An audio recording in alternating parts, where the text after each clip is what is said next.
오늘의 말씀은 창세기 6장 1절부터 8절입니다. 사람이 땅 위에 번성하기 시작할 때 그들에게서 딸들이 나니 하나님의 아들들이 사람의 딸들의 아름다움을 보고 자기들이 좋아하는 모든 여자를 아내로 삼는지라. 여호와께서 이르시되 나의 영이 영원히 사람과 함께하지 아니하리니 이는 그들이 육신이 됨이라. 그러나 그들의 날은 120년이 되리라 하시리라. 당시에 땅에는 네피림이 있었고 그 후에도 하나님의 아들들이 사람의 딸들에게로 들어와 자식을 낳았으니 그들은 용사라 고대의 명성이 있는 사람들이었더라.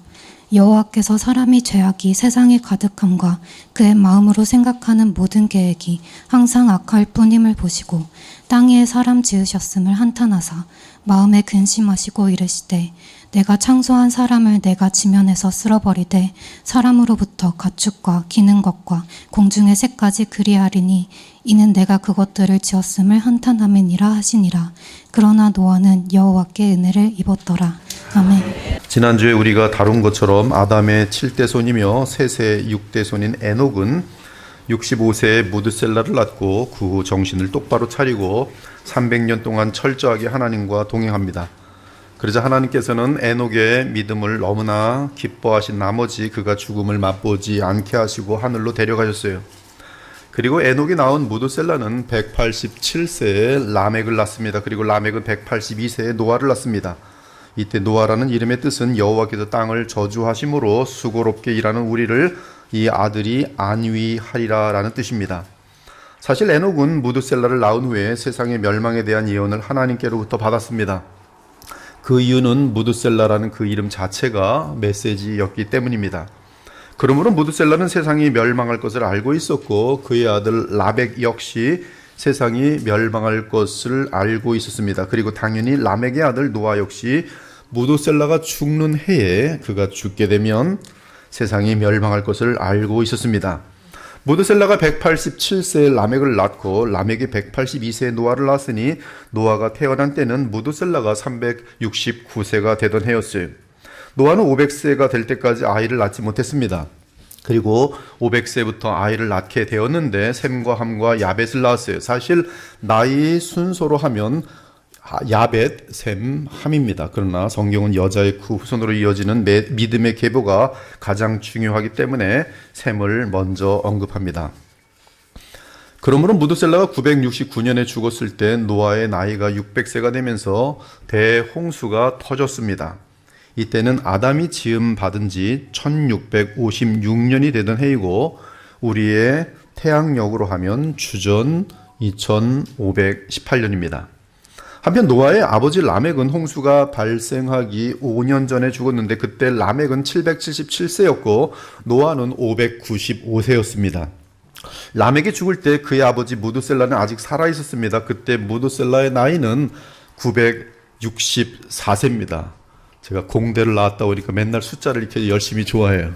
숫자를 정확히 알고 있으면 모든 것이 많이 보입니다. 라멕이 죽을 때 그의 아버지 무드셀라는 아직 살아 있었습니다. 그때 무드셀라의 나이는 964세였습니다. 그리고 정확하게 5년이 지난 후 무드셀라가 969세에 죽자 그해 2월에 홍수가 터졌습니다. 한편 가인의 에녹성을 쌓은 후 가인의 6대손 라멕 이후로는 이때 라멕은 악한 라멕입니다. 이 가인의 6대손 라멕 이후로는 가인의 후예인 불신자들이 사방으로 흩어지며 번성하였어요. 물론 셋의 6대손 에녹이 활동하던 즈음에는 주 여호와께 공예배를 드리던 하나님의 아들들 역시 사방으로 흩어졌습니다. 오늘 우리의 본문은 주 하나님께 예배드리던 하나님의 아들들이 세월이 지나면서 어느새 인류 문화 때문에 라멕의 후손들인 불신자들과 공존하게 되는 배경을 알려주고 있습니다. 이때 여호와의 언약 백성이 불신자들과 연합함으로 그들의 거룩함을 잃자 세상이 물로 멸망을 받게 된 것이, 아무튼 오늘 이 배경 설명은 우리가 사는 이 세상 이전의 옛 세상이 어떻게 노아의 때의 대홍수로 멸망하였는지를 알려줍니다. 그것은 교회가 세상과 혼합할 때, 그래서 그 구별이 제거될 때 이 세상은 멸망할 수밖에 없다는 사실이, 이제 본문을 다루어 보겠습니다. 우리는 그리스도 중심으로 구속사적으로 성경 전체를 해석합니다. 그리고 문학 장르가 역사서이면 성경의 진술을 실제 발생한 역사로 인식합니다. 그러나 학자들 중에는 에녹서와 같은 위경은 영지주의 작품입니다. 위경 등을 창조하면서 구속사보다는 공상과학처럼 매우 성경을 위험하게 해석하는 사람들이 있어요. 그래서 그도 오늘 본문으로부터도 기괴한 공상과학 소설을 만들곤 합니다. 하지만 우리는 성경 전체를 그리스도 중심으로 해석하며 본문을 실제 역사로 이해합니다. 그리고 감사하게도 우리 주 예수께서는 노아의 대홍수에 대해 친히 배경 설명을 해 주셨기 때문에 본문을 바르게 해석할 수 있는 틀을 붙들 수 있습니다. 그것은 우리 주 예수께서 노아의 때에 대해 말씀하신 것이 노아의 때와 같이 인자의 임함도 그러하리라. 노아의 때와 같이 인자의 임함도 그러하리라. 홍수 전에 노아가 방주에 들어가던 날까지 사람들이 먹고 마시고 장가들고 시집가고 있으면서 홍수가 나서 그들을 다 멸하기까지 깨닫지 못하였으니 인자의 임함도 이와 같으리라. 우리는 우리 구주시며 완전한 선지자이신 예수님의 해석을 통해 우리의 본문을 무리 없이 해석할 수 있습니다. 즉 예수님의 말씀에 의하면, 말씀에 따르면 멸망의 두 시대의 특징은 노아의 홍수, 노아로 인한 그때 멸망과 예수님의 재림으로 인한 멸망의 이 두 시대의 특징은 사람들이 완전하게 멸망할 때까지 오직 먹고 마시고 장가들고 시집가는 일만 한다는 것이. 베드로 사도도 노아 시대의 배경 및 대홍수에 대해 설명했습니다. 그들은 전에 노아의 날 방주를 준비할 동안 하나님이 오래 참고 기다리실 때 복종하지 아니하던 자들이라 방주에서 물로 말미암아 구원을 얻은 자가 몇 명뿐이니 겨우 8명이라. 이제 본문으로 들어가겠습니다. 1절을 보니 사람이 땅 위에 번성하기 시작할 때라고 말합니다. 하나님께서는 아담을 대표하여 사람을 지으셨어요. 그리고 그에게 생육하고 번성하여 땅에 충만하라, 땅을 정복하라, 바다의 물고기와 하늘의 새와 땅에 움직이는 모든 생물을 다스리려는 사명을 주셨습니다. 그러므로 사람은 생육하고 번성해야 합니다. 물론 죄가 들어온 이후로는 가인의 아들들보다 성령으로 거듭난 하나님의 아들들이 더 많아지며 번성할 때 세상이 건강할 것이. 그러므로 하나님의 아들들은 자녀를 많이 낳을 뿐만 아니라 온 가족과 함께 철저하게 에녹처럼 장차 오실 예수의 크신 메시아를 믿음으로 주 하나님과 동행해야 할 것입니다. 아무튼 1절은 불신자이든 신자든 불신자이든 사람이 땅 위에 번성하기 시작했다고 말합니다. 이는 아담에게서 태어나는 후손들이 신자든 불신자든 장수를 하면서 많은 자녀들을 둔 것을 뜻합니다. 그 당시 사람들은 거의 1000년 가까이 살며 자녀를 낳으며 번성했습니다. 이때 번성 속도는 어떤 변곡점에 이르면 기하급수적으로 증가될 수밖에 없어요. 기하급수적으로. 수학을 아시는 분은 알 겁니다. 이렇게 도표를 보면 천천히 늘어나다가 쫙 하늘로 뛰는 거예요. 기하급수적으로. 몇 분지 몇 분지 승자로 들어가는 거예요. 승자로. 기하급수적으로 증가될 수밖에 없어요. 그때 변곡점이 있습니다. 쭉 가다 변곡점부터는 쫙 오르는 거예요. 그러므로 세상은 인간들로 가득하게 되었습니다. 그리고 어느새 문화 때문에 신자들과 불신자들은 서로 공존할 수밖에 없게 되었어요. 그러한 공존은 이미 우리가 다룬 에녹 시대에 매우 심각한 것을 볼 수 있습니다. 특히 셋의 아들 에노스 때에 사람들이 비로소 여호와의 이름을 불렀더라고 한 것은 첫 번째 공예배를 의미하기도 하지만 또한 반면에 공예배가 없이는 하나님의 아들들이 신앙을 유지하기가 힘든 시대가 되어가고 있음을 의미하고 있습니다. 그런데 너무나 안타깝게도 셋의 자손들 중에 서서히 불신자들과 섞이는 사람들이 나타났어요. 처음에는 그 수가 적었지만 수백 년이 지나면서 하나님의 아들들 즉 여자의 글씨를 믿고 의지하며 하나님께 예배하던 무리들 중에 점점 더 많은 신자들이 세상의 불신자들과 섞이기 시작했습니다. 그들은 하나님의 뜻을 따르기보다는 자기들이 좋아하는 모든 여자를 아내로 삼았어요. 이렇게 구약의 초기 교회가 거의 다 세상과 섞여버리면서 불신자들처럼 가짜 교회가 되자 세상은 곧바로 멸망으로 치닫게 됩니다. 오늘 본문에서 그 멸망까지의 기간은 하나님께서 120년을 주시는 것을 볼 수 있어요. 그 배경 묘사가 우리의 본문 창세기 6장 1절에 7절입니다.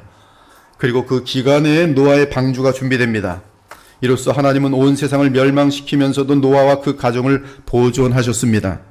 이는 여자의 그 씨로 이어질 사람들을 다음 세상에 남기시기 위함이었어요.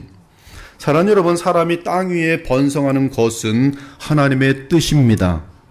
그러나 사람의 번성은 동시에 하나님의 뜻이 성취됨으로 인해 역사의 끝이 다가온 것을 알려주는 사인이기도 해요. 주님 재림을 빨리 앞당기고 싶으시면 빨리 많이 낳으시면 됩니다. 즉 인류 역사가 마무리될 때의 특징은 온 땅에 사람이 번성하는 것이, 그러므로 주님 재림의 때에는 노아의 때처럼 사람들이 급속하게 기하급수적으로 늘어나 이 땅에 가득할 것입니다. 노아 때 얼마나 많은 사람들이 이 땅에 살았는지는 학자들마다 의견이 분분합니다. 그들의 의견에 따르면 총 인구가 2억에서 90억 사이에 있는 것으로 봅니다. 대부분의 신학자들은 그 계산이 어떻게 나오는지 모르겠지만 4억 정도라 그냥 보고 있는 거예요. 90억은 너무 많아. 2억은 좀 작은 것 같아. 한 4억 정도 되는 것 같아. 거기서 수렴을 하고 있어요. 하지만 통계 수학적으로는 대홍수 당시 인류가 기하급수적으로 늘게 되면서 90억 정도까지 충분히 가능합니다. 아무튼 중요한 것은 사람이 이 땅 위에 엄청나게 번성했다는 사실이, 인구 통계학에 따르면 지금 2024년 인구의 수는 지금 80억입니다. 계산되지 않은 사람들까지 하면 더 몇 억 늘 거예요. 이 중국 같은 데는 이 등록 안 된 사람들이 몇 억 됩니다. 지금 2024년 2월 기준으로 80억이. 그런데 80억은 노아 홍수 이후 추후 1900년까지, 즉 인류 역사가 시작된 지 4400년 동안, 인류 역사가 시작된 지 4400년 동안 이 땅에 살았던 인류의 수를 다 합친 것보다 더 많은 숫자입니다. 노아의 대홍수 이후 이 땅의 인류는 8명밖에 없었어요.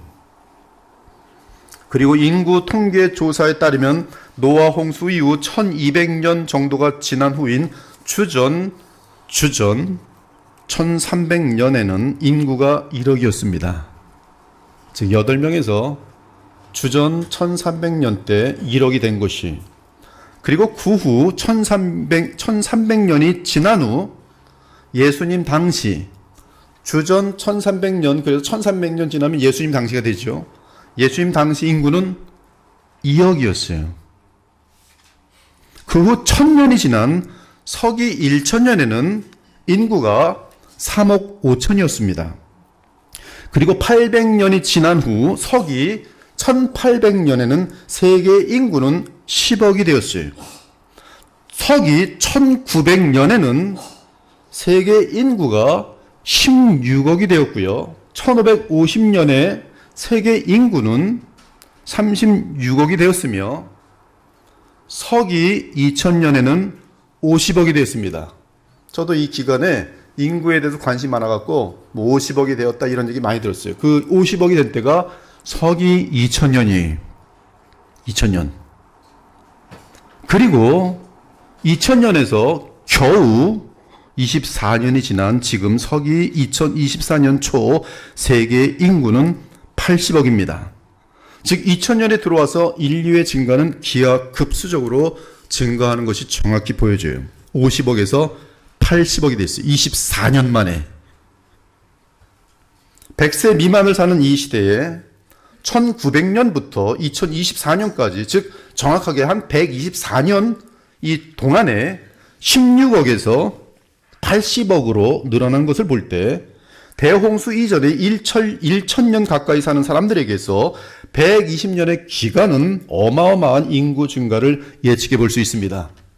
지금 120년 미만 사는데도 이렇게 늘 때 1000년 살던 사람이 계속 늘어나면서 쉬지 않고 아기를 낳았을 때 글쎄 몇 명까지 낳았을까요? 어떤 사람은 100명 낳았을 거예요. 엄청난 그런 인구 증가를 예측해 볼 수 있을 거예요. 아무튼 주님께서 재림하실 때 패턴이 노아의 때와 같기 때문에 어쩌면 지금 인류의 인구수는 더욱 기하급수적으로 갑자기 늘어날 수 있습니다. 어쩌면 벌써 현재 인구수는 노아의 때의 인구 증가 패턴에 들어섰는지도 모르겠어요. 그렇다면 인자의 재림은 그리 멀지 않았습니다. 또한 1절에서 사람들에게서 딸들이 나더라 라고 말합니다. 이 표현은 인류의 멸망이라는 배경에서 볼 때 세상의 여인들에 의해 이 세상에 어떤 위기가 도래하게 되었다는 사실을 함축하고 있습니다. 하와의 타락에 의해 인류에게 첫 번째 위기가 왔었습니다. 그러나 하나님의 자비하심과 사랑하심으로 인해 은혜 언약이 맺어지면서 인류는 첫 번째 위기를 모면하였어요. 그런데 또다시 창세기 6장에서 여성들이 죄로 향하는 모습을 보여줍니다. 그리고 사람들에게서 난 딸들로 인하여 인류는 두 번째 위기에 처합니다. 우리 주 예수께서는 주님의 재림의 때가 노아의 때와 같은 패턴을 취할 것이라고 말씀하시기 때문에 우리는 주님의 재림 때 역시 노아의 때처럼 여인들로 인한 위기가 올 것을 알 수 있습니다. 계시록을 잘 보십시오. 가장 많이 반복되는 단어가 음녀라는 사실을 발견할 수 있을 것이 바벨론 음녀. 그러면 이 사람의 딸들이 어떻게 인류의 위기를 가져올 수 있는가 하는 질문이 생기게 됩니다. 그것은 여자들이 주님의 사람들을 범죄로 이끈다는 점에서 위기를 가져오는 것이, 본문은 사람의 딸들이 하나님의 사람들을 쾌락과 죄악으로 강력하게 미혹하는 것을 알려주고 있습니다. 그리고 2절은 노아의 대홍수가 터질 수밖에 없었던 가장 중요한 원인을 알려줍니다. 하나님의 아들들이 사람의 딸들의 아름다움을 보고 자기들이 좋아하는 모든 여자를 아내로 삼는지라. 하와는 눈에 보기 좋은 선악을 알게 하는 나무의 열매를 자신이 먹고 따먹은 이후 아직 죄를 범하지 않은 아담을 유혹하여 자신처럼 선악과의 열매를 먹도록 하였습니다. 이에 아담은 하와의 말을 듣고 선악과를 먹었고 이로 인하여 인류는 완전한 멸망의 위기를 당하였어요. 이러보건대 노아 홍수 이전에 사람의 딸들은 주의 백성들로 하여금 범죄를 하게 하는 강력한 요인이 됨으로써 주의 백성들이 하나님을 대항하여 선악과를 따먹은 것과 다름없는 범죄를 저지르게 된 것입니다. 그 죄는 다름 아닌 하나님과의 언약을 저버리는 배교의 범죄, 하나님을 배신하는 범죄예요. 하나님과 이혼해버리는, 하나님을 버리는 범죄. 이러한 배경 속에서 2절에서 하나님의 아들들이 등장합니다. 이 하나님의 아들들이 누구냐에 대한 의견은 학자들 사이에 분분합니다. 제일 주된 의견으로는 두 가지인데, 하나는 천사라는 의견이고 다른 하나는 셋의 후손으로 태어난 하나님의 백성들이라는 의견입니다. 그런데 하나님의 아들들이 천사라고 하는 주장은 본문의 전후 문맥 관계상 전혀 어울리지 않습니다. 특히 성경을 그리스도 중심으로 하여 구속사적인 입장에서 볼 때 이들을 선한 천사들로 볼 경우 향후 전개되는 타락사는 인간의 타락사가 아닌 천사의 타락사가 되기 때문에 이 견해는 용납될 수 없습니다. 또한 창세기 6장에서 선한 천사가 타락한다면 그러면 선한 천사가 지금도 아무 때나 타락할 수 있다라는 논리가 되기 때문에 이 또한 받아들일 수 없습니다. 이 천사를 마귀라고 해도 예수께서 천사들에 대해 분명하게 말씀하시기를 그들은 장가와 시집을 가지 않는다고 하셨기에 마귀일 수 없습니다. 즉 마귀들이 사람과 결혼하여 사람을 아내로 둘 수 없다는 사실이, 예수께서 이르시되 이 세상의 자녀들은 장가도 가고 시집도 가되 저 세상과 및 죽은 자들 가운데서 부활함을 얻기에 합당히 여김을 받은 자들은 장가가고 시집가는 일이 없으며 그들은 다시 죽을 수도 없나니 이는 천사와 동등이요. 즉 천사는 장가 시집가는 일이 없는 것이 부활의 자녀로서 하나님의 자녀입니다. 아무튼 본문 2절에서 아내라는 단어는 결혼이라는 언약 관계를 통해 하나가 된 것을 의미하기 때문에 본문의 하나님의 아들들을 천사들이라고 하면 천사들은 장가도 가고 시집도 갈 수 없다는 주 예수님의 말씀과 뚜렷하게 상충하게 됩니다. 그러므로 하나님의 아들들은 천사일 수 없습니다. 그러므로 구속사적인 관점에서 보면 하나님의 아들들은 셋의 후손들로서 하나님의 영이 거하던 주의 백성을 말합니다. 지금 저와 여러분 같이 주의 영이 거하시는 주의 백성들로 보면 정확합니다. 더욱이 원어 하나님의 아들들을 구약에서 찾아보면 경건한 주의 백성을 지칭할 때 하나님의 아들들이라고 부르는 것을 너무나 쉽게 발견할 수 있어요. 한두 번이 아니라 쫙 모여 있습니다. 이 아들들이라는 원어는 벤이라고 되어 있는데 신명기 32장 5절도 같은 단어 벤을 사용하여 이렇게 말합니다. 그들이 여호와를 향하여 악을 행하니 하나님의 자녀가 아니요. 바르게 번역하면 하나님의 아들이 아니요. 흠이 있고 삐뚤어진 세대로다.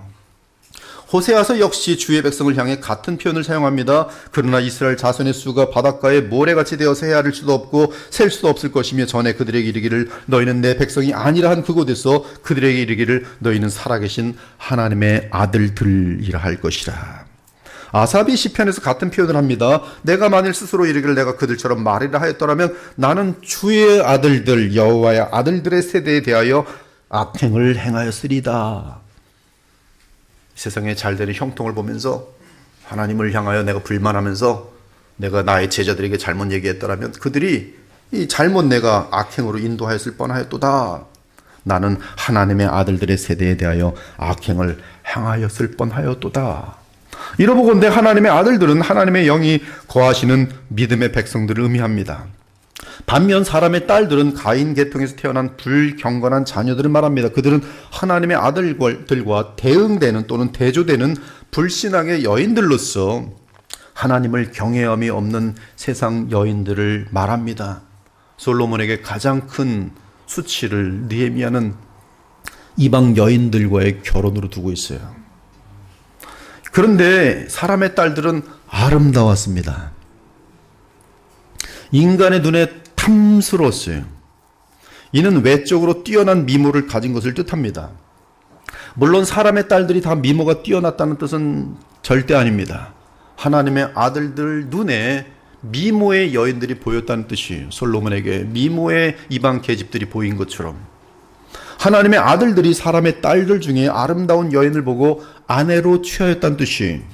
특히 2절에서 모든 여자를 아내로 삼았다는 것은 마음에 드는 여자들을 닥치는 대로 아내로 삼았음을 의미하면서 하나님의 사람들에게 일부 다처제가 들어온 것을 알려주고 있습니다. 이에 하나님의 아들들이 그들의 외적인 미모에 사로잡혀 그들이 불신앙의 여인들임에도 불구하고 그들과 언약을 맺고 아내로 삼아 그들과 하나가 되었다는 것이 그것이 바로 2절의 고발입니다.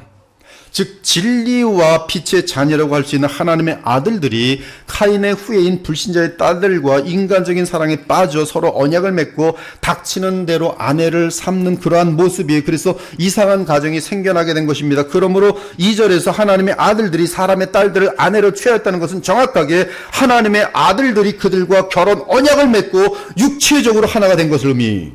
지금으로 치면 거듭난 청년이 거듭나지 않은 처녀의 외적인 미모와 돈과 유명세와 권력과 같은 세상적인 조건들 때문에 하나님의 뜻을 묻지도 않고 하나님의 뜻을 저버리고 그들과 결혼한 것과 같습니다. 물론 이 표현은 믿는 자매들이 잘생기고 돈 많고 권력이 있는 세상 남자들과 결혼하여 연합하는 것도 지금 포함한 내용이에요. 사랑하는 여러분, 성경은 구약이든 신약이든 하나님의 영이 거하시는 주의 백성이 하나님의 영이 없는 세상 사람들과 언약하며 육체적으로 합하는 것을 금합니다. 너희는 믿지 않는 자와 멍에를 함께 매지 말라. 의와 불법이 어찌 함께하며 빛과 어둠이 어찌 사귀며 그리스도와 벨리알 귀신의 왕이 어찌 조화되며 믿는 자와 믿지 않는 자가 어찌 상관하며 하나님의 성전과 우상이 어찌 일치가 되리요. 우리는 살아계신 하나님의 성전이라. 따라서 본문에서 하나님의 아들들이 신앙과 선한 행실, 아름다운 성품 등 내면적 아름다움을 추구하지 않고 오직 여인의 외모에만 관심을 집중하였다는 것은 큰 잘못이 아닐 수 없습니다. 이는 그 당시 하나님을 아는 자든 모르는 자든 모든 사람이 비성경적인 가치관을 갖고 있었다는 사실을 증거하는 내용이, 이처럼 주의 백성마저 세상 여인들 때문에 주 하나님을 저버리자 이제 모든 인류가 불신으로 치닫게 됩니다. 그리고 그 결국은 필연적으로 멸망밖에 없는 것이. 그러므로 노아의 때에 오직 노아 및 그의 가족 외에 아무도 구원을 얻지 못하였습니다. 그리고 우리 예수님은 인자가 다시 오시는 때에도 믿음 있는 자를 찾아볼 수 없을 것이라 하셨어요. 그러나 인자가 올 때에 세상에서 믿음을 보겠느냐 하시니라. 오 사랑하는 여러분, 주님의 이 말씀을 마음에 깊게 새기기 바랍니다. 주의 재림의 때에는 인류가 기하급수적으로 엄청나게 많아질 것이지만 구원하는 참된 믿음을 갖고 에녹처럼 하나님을 기쁘시게 하는 자는 극소수가 될 것이, 그리고 신자들이 급격하게 줄어드는 이유는 주의 백성들이 세상 사람들과 연합하는 것이 가장 큰 이유일 것입니다. 이것이 오늘 본문의 기록과 우리 주 예수께서 우리에게 분명하게 그리고 정확하게 알려주는 경고입니다. 그런데 4절을 보면 하나님의 아들들이 사람의 딸들을 취한 이유는 세상 여인들의 미모 외에 다른 요소가 있는 것을 발견하게 됩니다. 그 요소는 그 당시 네피림이라는 특이한 거인족입니다. 노아 홍수 이전의 네피림은 온 세상을 군림할 만큼 강력한 힘과 권력을 지닌 집단이었어요. 그런데 하나님의 아들들이 세상의 딸들과 연합한 이유는 그 당시의 네피림처럼 권력과 힘을 갖기를 원하였기 때문인 사실을 본문이 말하고 있습니다. 당시의 땅에는 네피림이 있었고, 네피림은 3m씩 되는 인간이에요. 돌연변이 같은 존재예요. 그래서 이 돌연변이가 무슨 하나님의 아들과 사람의 딸이 결혼해서 이상한 돌연변이가 났다는지 공상과학을 쓰지만 그런 게 아니고, 인간의 죄로 말미암아 특별히 노아 홍수 이전에 이 무한하게 큰 대단히 큰 동물들도 있을 뿐만 아니라 사람들 중에는 대단히 큰 인물들도 있었어요. 그 중에 하나가 네피림이. 근데 네피림이 그 당시에 무력으로 막 사람들을 휘둘러 나가는데 이길 수가 없는 거예요. 그들은 돈도 갖고 있고 권력도 갖고 있고 그들 가는 곳마다 승승장구 승리만 합니다. 당시에 땅에는 네피림이 있었고, 그 위에도 네피림이 있습니다. 지금도 네피림이 있을 수 있어요. 지금 한 2m, 30까지는 있지만 3m까지 되지 않겠지만 지금도 많은 거인들이 있어요. 당시에는 네피림이 있었고, 그 후에도 그들을 본받아 하나님의 아들들이 사람의 딸들에게로 들어와 자식을 낳았으니 그들은 용사라는 말은 지금 네피림을 대적하거나 닮을 수 있는 그러한 자들을 만들었다는 거예요. 칼 잘 쓰는 사람들. 이들은 지금 하나님의 아들들과 사람의 딸들이 결혼하면서 이 세상의 힘을 갖추는 그런 자녀들이 많이 등장하였다는 뜻이. 그래서 고대에 명성 있는 사람들이었더라. 즉 네피림으로 상징되는 세상의 권력, 여성의 아름다움으로 상징되는 쾌락 등 이생의 자랑을 위해 하나님의 아들들이 사람의 딸들과 결혼한 것이, 쉽게 말하면 나는 주 예수 그리스도를 믿지만 상대가 돈도 많고 권력가의 딸이고 지독히 아름답기 때문에 신앙이고 뭐고 다 뒤로 미루고 일단 불신자와 결혼해버리는 그러한 모습입니다. 한 신자 개인도 그러할 뿐만 아니라 하나님의 아들들로 구성된 교회 전체가 그러한 양상을 띈 것이, 이런 양상은 현재 이 땅의 교회에 뚜렷하게 나타나고 있습니다. 정치력과 재력을 쌓기 위해 교회가 세상과 철저하게 타협하고 있어요. 교회가 권력을 얻기 위해 상대가 이단이든 말든 세상 야심가이든 말든 거짓말장이든 말든 별로 신경 쓰지 않고 연합하고 있습니다. 왜? 교회가 권력을 잡으려고. 세상에서 돈을 많이 버는 것이라면 교회 역시 땅을 사서 투자하고, 가장 돈 많이 버는 방법은 교회가 땅 사는 거예요. 그럼 땅값이 오르면 교회는 부자가 되는 거예요. 우리라고 빌릴 수 있느냐? 머리 써서 부자 되는 거예요. 교회 역시 땅 사서 투자하고 장사도 하면서 다 선교비로 쓰려고 그러는 거죠. 장사하기 시작합니다. 우리 직장 없는 사람들 교회가 장사해서 그 사람들 먹여 살리면 좋고 직업 만들어주면 좋지 않습니까? 교회가 장사도 하는 것이 세상 기업처럼 되어가고 있어요. 이때 하나님께서는 그러한 교회와 신자를 떠나십니다. 여호와께서 이르시되 나의 영이 영원히 사람과 함께 하지 아니하리니 이는 그들 즉 하나님의 아들들이 육신이 됨이라.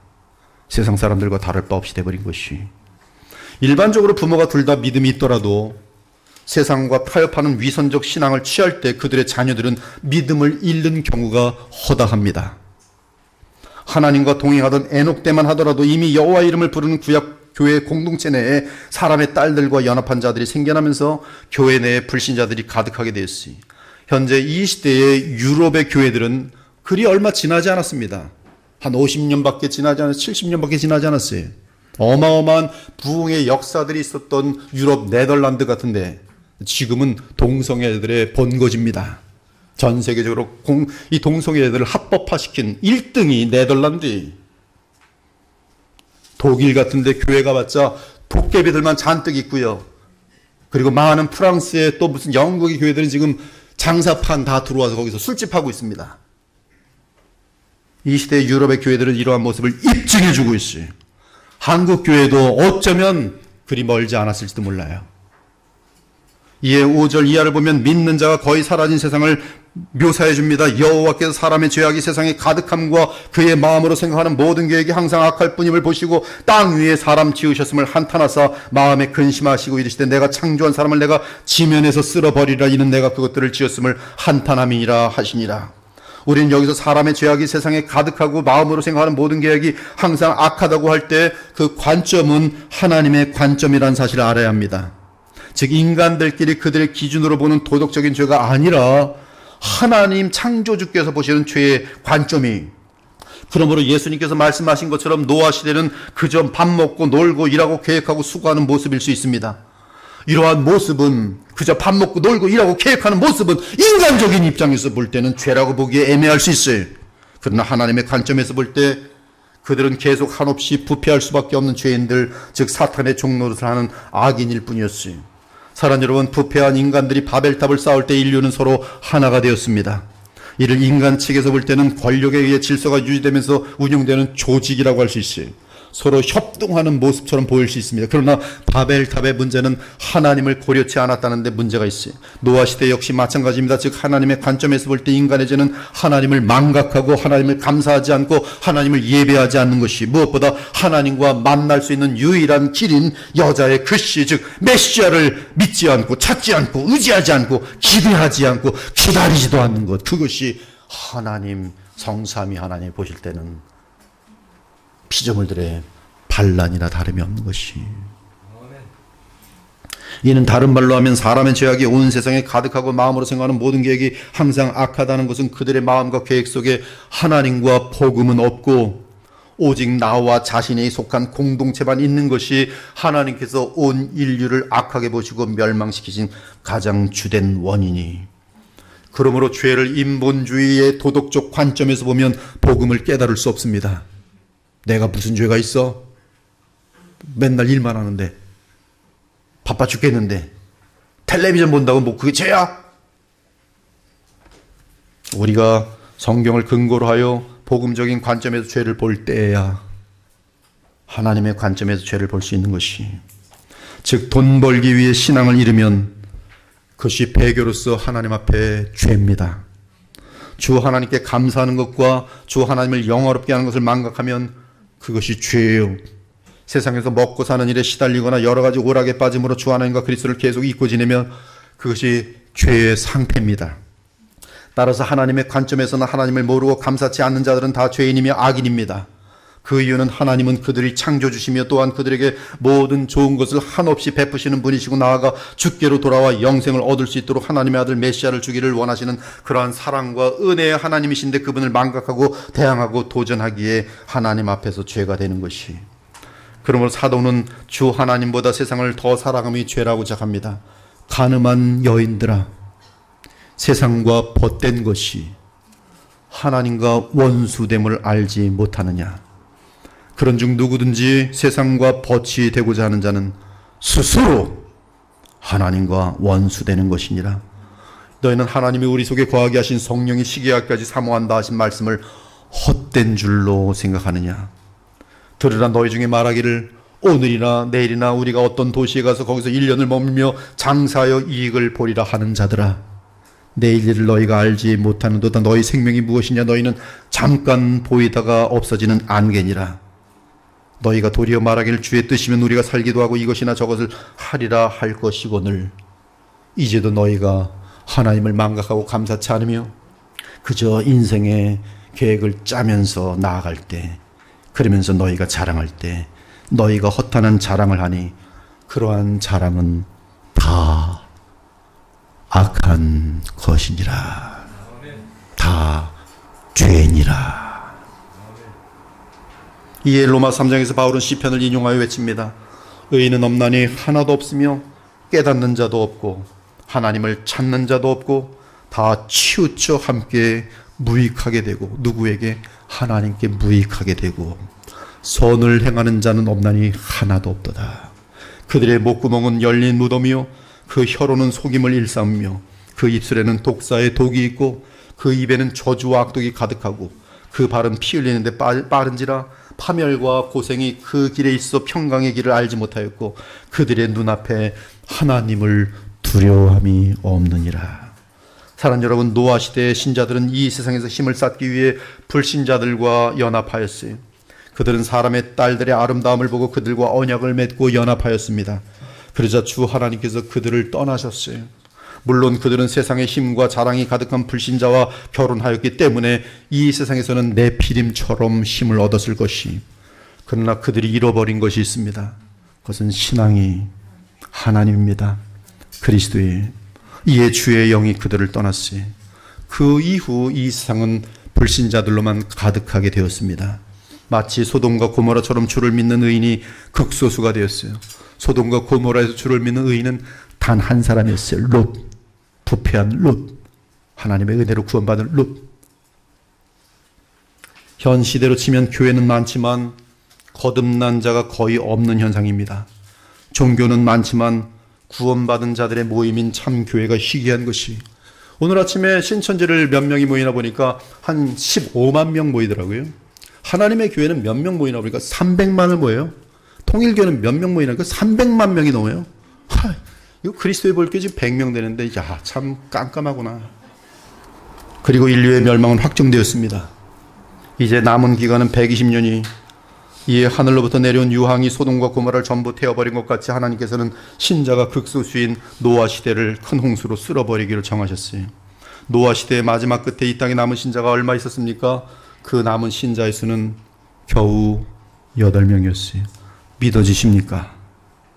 2억에서 90억까지 가능한 그 당시의 인구 가운데 하나님과 그가 보내실 메시아를 믿은 신자가 오직 8명밖에 없었던 것이, 셋의 후손들이 얼마나 기하학적으로 많아졌겠습니까만 그들은 다 배교하고 주님만 바라보는 숫자는 오직 8명밖에 없었어요.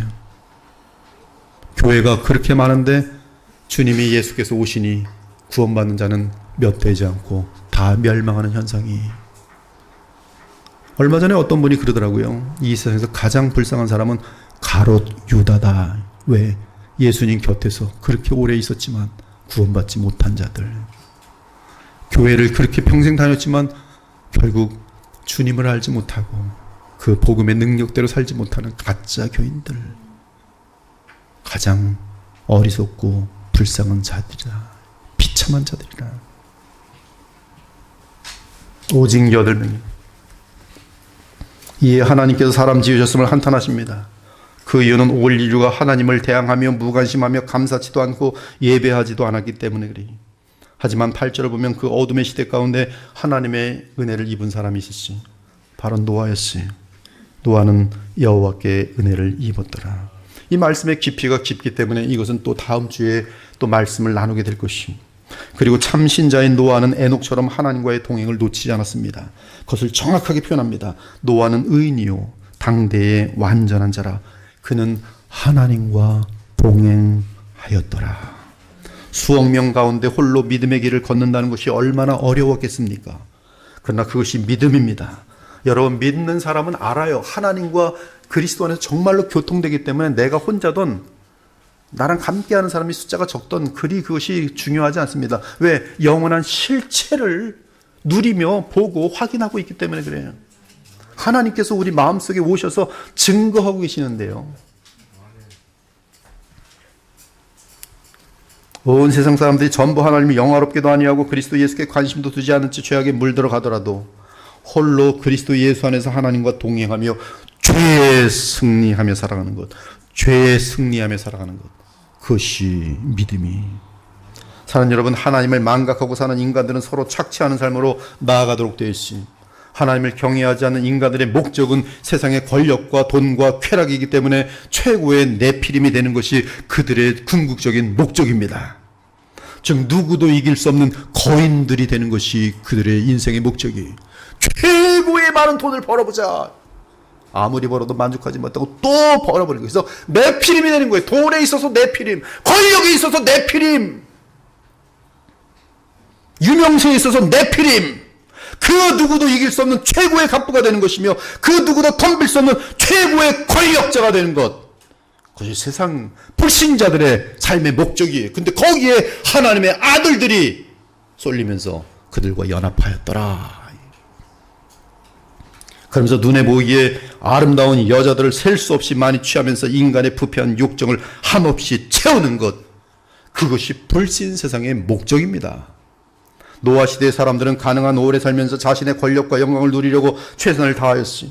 그래서 예수님의 말씀대로 먹고 마시고 장가들고 시집가고 있으면서 홍수가 나서 그들을 다 멸하기까지도 깨닫지 못하였던 것이, 그들은 이토록 정신없이 세상만을 위해 살며 세상을 얻기 위해 철저하게 약자들을 착취하였음에 따라서 하나님 없는 인생 및 사회는 반드시 부패하며 포악하여지도록 되어 있어요. 그것이 영적인 법칙입니다.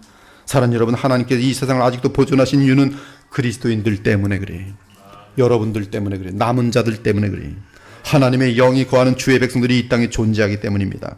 그들은 이 세상에서 빛과 소금이, 그것이 여러분의 존재 이유이며 여러분이 신앙을 가지게 된 목적이에요. 다 거짓말하더라도 여러분만은 거짓말을 하지 않아야 되는 존재인 것이, 그것이 빛과 소금이.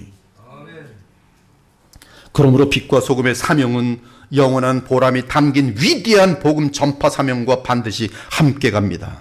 하지만 이 세상에서 소금과 빛의 역할을 하는 그리스도인들이 사라지면 이 세상은 곧바로 포악과 강포와 착취와 거짓말로 자리 잡는 신용을 찾아볼 수 없는 그런 사회가 되는 것이, 즉 힘의 논리에 의해 세상은 마귀의 손에 의해서 운영될 것이, 그리고 폭군, 지금 네피림들이 곳곳에 등장할 것입니다. 그리고 온 세상은 철저한 무질서와 죄악 가운데 있게 될 것이, 그것이 노아 시대의 그림이에요.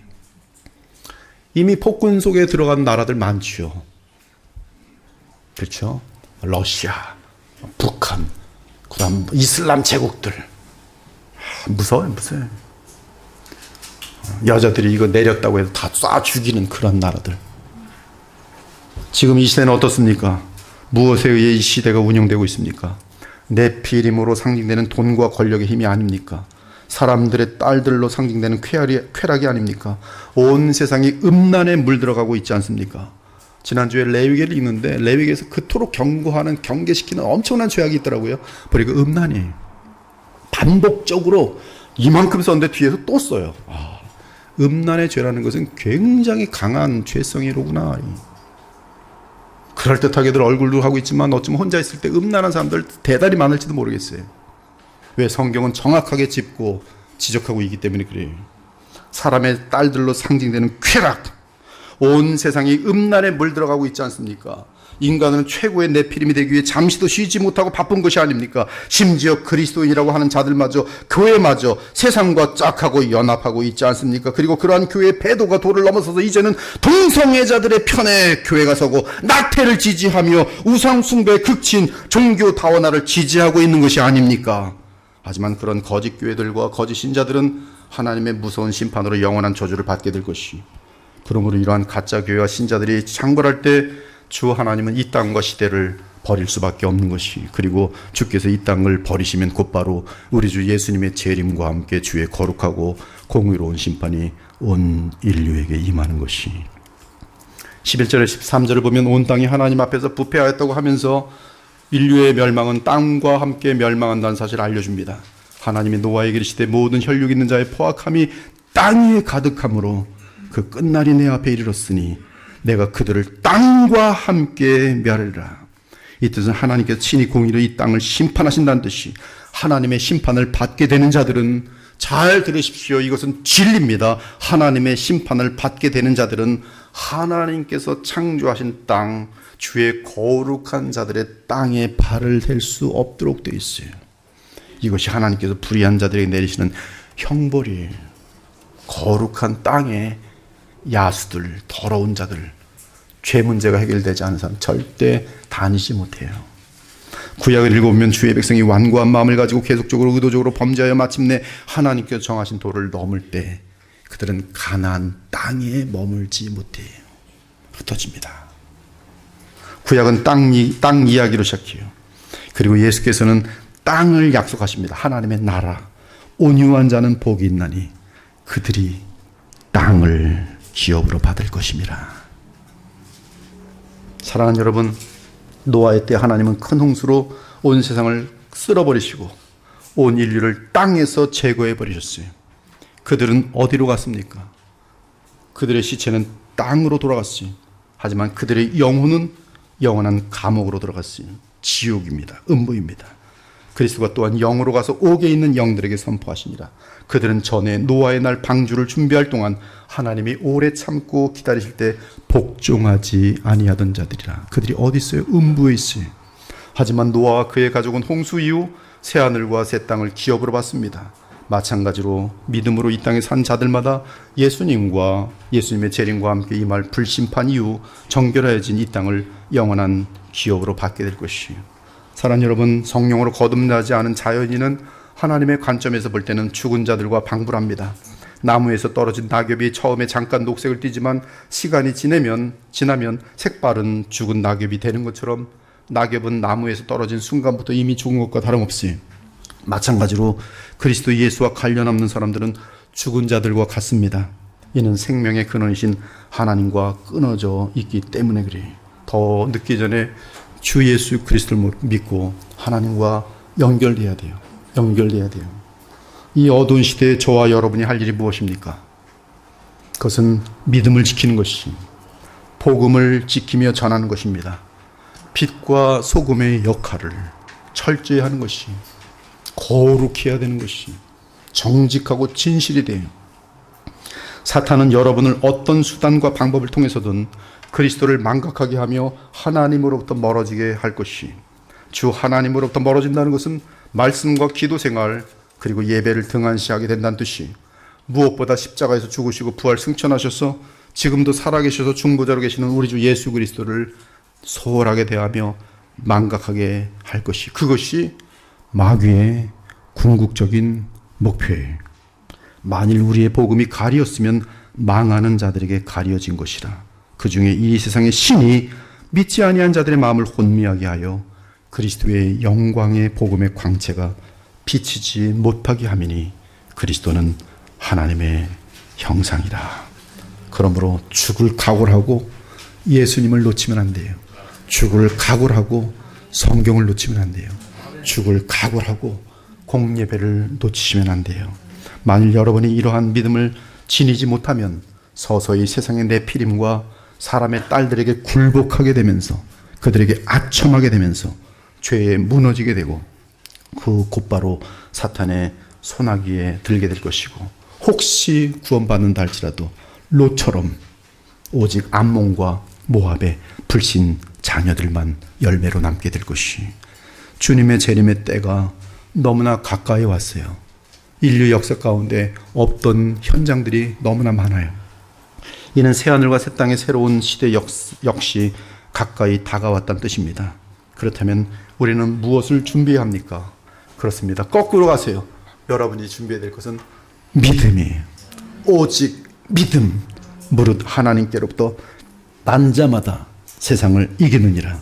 세상을 이기는 승리는 이것이니 우리의 믿음이니라. 여러분의 남은 삶은 어떻게든 목숨을 다하여 믿음을 잃지 않기를 바랍니다.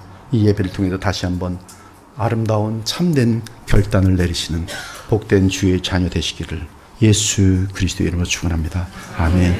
하나님, 오늘 본문을 통해서 주의 복음을 전하였습니다. 주의 성령께서 이 말씀을 축복하셔서 하나님의 자녀들이 이 말씀 듣고 경성하며 깨어있으며 하나님 앞에 많은 풍성한 열매를 맺어드리는 아름다운 복된 하나님 나라의 백성들 되게 하여 주옵소서. 예수 그리스도의 이름으로 기도합니다. 아멘.